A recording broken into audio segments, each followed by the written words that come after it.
जब शंकर जैक्सन साहब का यह गाना आर डी बर्मन के लिए बन गया था चैलेंज। जी हाँ, कैसे रफ़ी साहब की आवाज़ का फिर इस्तेमाल किया गया खूबसूरती के साथ इस गीत के अंदर। कौन सा ये गीत था और कौन सा वो गीत था शंकर जैक्सन का जो आर डी बर्मन के लिए चैलेंज बन गया था, कैसे चैलेंज बन गया था, आज मैं बताऊंगा आपको दोस्तों इस वीडियो में। बने रहिएगा वीडियो के एंड तक मेरे साथ। अगर आप चैनल पे नए हो तो चैनल को सब्सक्राइब कर लीजिएगा, बेल आइकन भी प्रेस कर लीजिएगा ताकि नोटिफिकेशन आप तक पहुंचती रहे। नमस्कार, मैं महेश कोहली बॉलीवुड संगीत के सफर से। आज जो मैं आपको ये किस्सा बताने जा रहा हूँ, आर डी बर्मन साहब का ये किस्सा है। उन्होंने कैसे शंकर जैक्सन साहब के एक गाने से प्रेरित होकर के अपना एक सुपर डुपर हिट गीत बनाया था और कैसे उनका शंकर जैक्सन साहब का ये गीत उनके लिए चैलेंज बना था। आर डी बर्मन साहब बतौर संगीतकार उन्होंने छोटे नवाब फिल्म से की थी। उनका अच्छा खासा नाम था आर डी बर्मन साहब का फिल्मी दुनिया में, क्योंकि एच डी बर्मन साहब उनके पिता थे। एक परंपरा थी उनके पिता की, उनकी संगीत की परंपरा को आगे आर डी बर्मन ने बढ़ाया। डायरेक्टर प्रोड्यूसर्स के बीच में आर डी बर्मन पहले ही फेमस हो चुके थे, क्योंकि अपने पिता को असिस्ट किया करते थे और अच्छा खासा कंपोज भी कर लिया करते थे। उस वक्त पे सबको पता था आर डी बर्मन होनहार है, आगे जाकर के ये बड़े म्यूजिक डायरेक्टर बनेंगे। ये हर डायरेक्टर हर प्रोड्यूसर को पता था और इसी कारण उनको छोटे नवाब भी मिली। मगर आर डी बर्मन साहब के जो कैरियर में माइलस्टोन मूवी साबित हुई उनके लिए, वो फिल्म थी तीसरी मंजिल। तीसरी मंजिल 1966 में आई थी।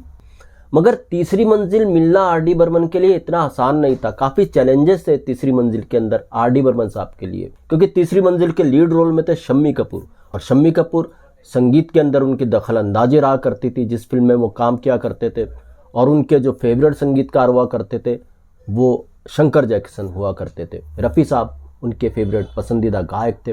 तो शम्मी कपूर साहब की एक अपनी म्यूजिकल टीम थी। तो शम्मी कपूर साहब तीसरी मंजिल के अंदर जब काम कर रहे थे, तो जब उनको पता चला तीसरी मंजिल का संगीत दे रहे हैं आर डी बर्मन, तो शम्मी कपूर साहब ने इसका विरोध किया कि नहीं, आर डी कैसे इसका संगीत दे सकते हैं, आर डी के साथ वो रिस्क नहीं ले सकते, इसमें आप शंकर जैक्सन को डालो। नासिर हुसैन इसके प्रोड्यूसर थे। तो नासिर हुसैन से जब बात की शम्मी कपूर साहब ने, तो नासिर हुसैन भी कहीं ना कहीं शंकर जैक्सन के पक्ष में एक तरीके से थे ही। अब यहाँ पे चैलेंजेस बहुत ज़्यादा थे आर डी बर्मन के लिए। एक चैलेंज और था, इस फिल्म की जो गायिका थी जिन्होंने मैक्सिमम सॉन्ग्स इस फिल्म के लिए गाए थे तीसरी मंजिल के लिए, वो थी आशा भोसले जी। आशा भोसले के उस दौर में पसंदीदा संगीतकार थे ओपी नैयर, और ओपी नैयर साहब को भी उम्मीद थी वो तीसरी मंजिल में संगीत देंगे, क्योंकि इससे पहले नासिर हुसैन साहब की फिल्मों में वो संगीत दे चुके थे। तो दो तरफा बात हो रही थी। आर डी बर्मन के लिए राह आसान नहीं थी। एक तरफ शम्मी कपूर अड़े हुए थे शंकर जैक्सन के लिए, दूसरी तरफ आशा भोसले अड़ी हुई थी ओपी नैयर के लिए, और ओपी नैयर को भी उम्मीद थी तीसरी मंजिल में संगीत वो ही देंगे। तो आशा भोसले भी दबाव बना रही थी नासिर हुसैन के ऊपर कि वो ओपी नैयर के लिए। राह इतनी भी आसान नहीं थी।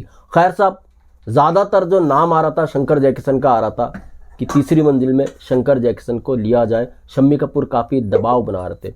ये सब जब बातें हो रही थी, तो इस फिल्म के जो डायरेक्टर थे विजय आनंद, गोल्डी आनंद, देवानंद साहब के भाई, वो टैलेंट को जानते थे आर डी बर्मन साहब के।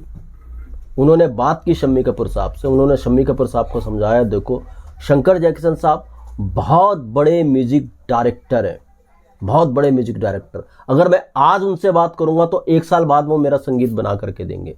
क्या मेरे लिए वो अवेलेबल हो सकेंगे? ऐसा विजय आनंद ने शम्मी कपूर को कहा। विजय आनंद जल्दी इस फिल्म का संगीत निपटाना चाहते थे। विजय आनंद ने कहीं ना कहीं एच डी बर्मन से भी वादा किया था, क्योंकि एच डी बर्मन साहब उनका जो अपना होम प्रोडक्शन था नवकेतन, उससे जुड़े हुए थे। तो विजय आनंद ने कहीं एच डी बर्मन से भी वादा किया था कि आर डी बर्मन को वो कहीं ना कहीं मौका देंगे जब भी उनके हाथ में कोई बड़ी फिल्म लगेगी। और आर डी बर्मन के टैलेंट से वाकिफ थे विजय आनंद में। ज्वेल तिप का गाना ये दिल ना होता बेचारा, नाम तो बतौर कंपोजर एच डी बर्मन साहब का था, मगर इसके पीछे जो मेहनत की थी वो आर डी बर्मन ने की थी। इसमें जो वेस्टर्न स्टाइल संगीत था उसके पीछे आर डी बर्मन साहब का दिमाग था। तो जानते थे अच्छा खासा विजय आनंद आर डी बर्मन को, जो संगीत उनको तीसरी मंजिल में चाहिए वो आर डी बर्मन ही दे सकते हैं।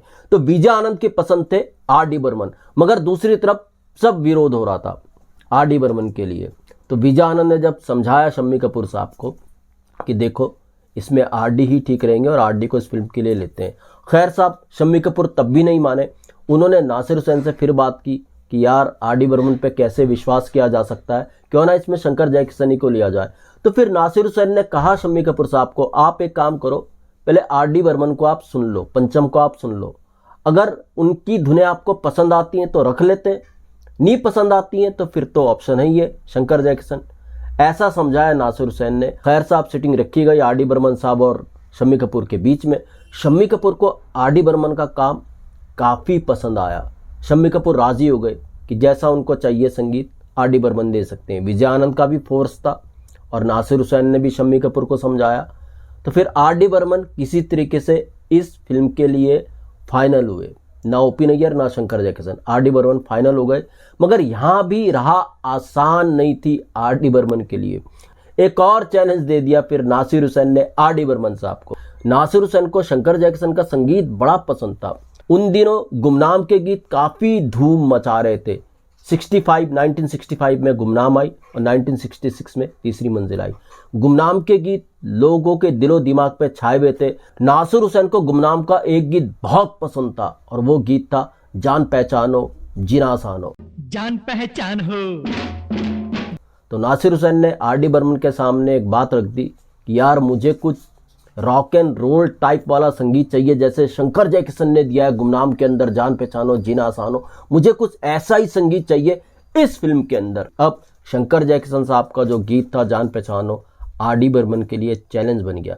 आप दोनों गीत को अगर सुनोगे, कंपैरिजन करोगे, आर डी बर्मन ने जो गीत बनाया है तीसरी मंजिल का आजा आजा मैं हूं प्यार तेरा, उसमें बिल्कुल वैसा म्यूजिकल ट्रीटमेंट दिया है जैसा जान पहचानो जीना आसान हो गीत में था। हालांकि आर डी बर्मन साहब की इसमें अपनी ओरिजिनल धुन है, मगर उन्होंने जो गाने का बेस रखा, गाने को जिस तरीके से बनाया, वो जो कहते हैं ना कि गाने की जो झलक दिखाई देती है, वो झलक दिखाई देती है आजा आजा मैं हूं प्यार तेरा में जान पहचानो जीना आसान हो की,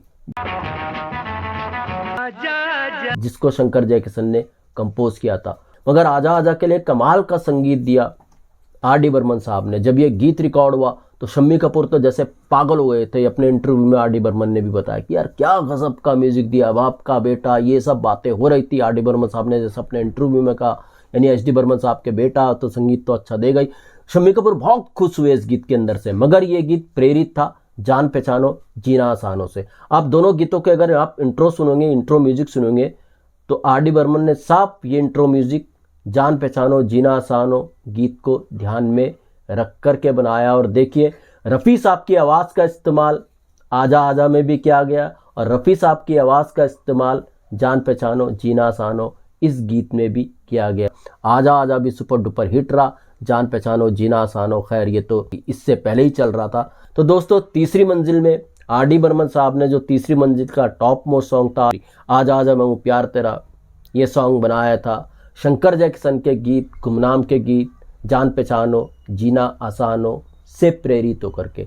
तो दोस्तों ऐसे भी किस्से में, ऐसे किस्से में आपके लिए लेकर के आता रहूँगा। मैं इसको लिख दीजिएगा इजाज़त, good bye, good luck and take care.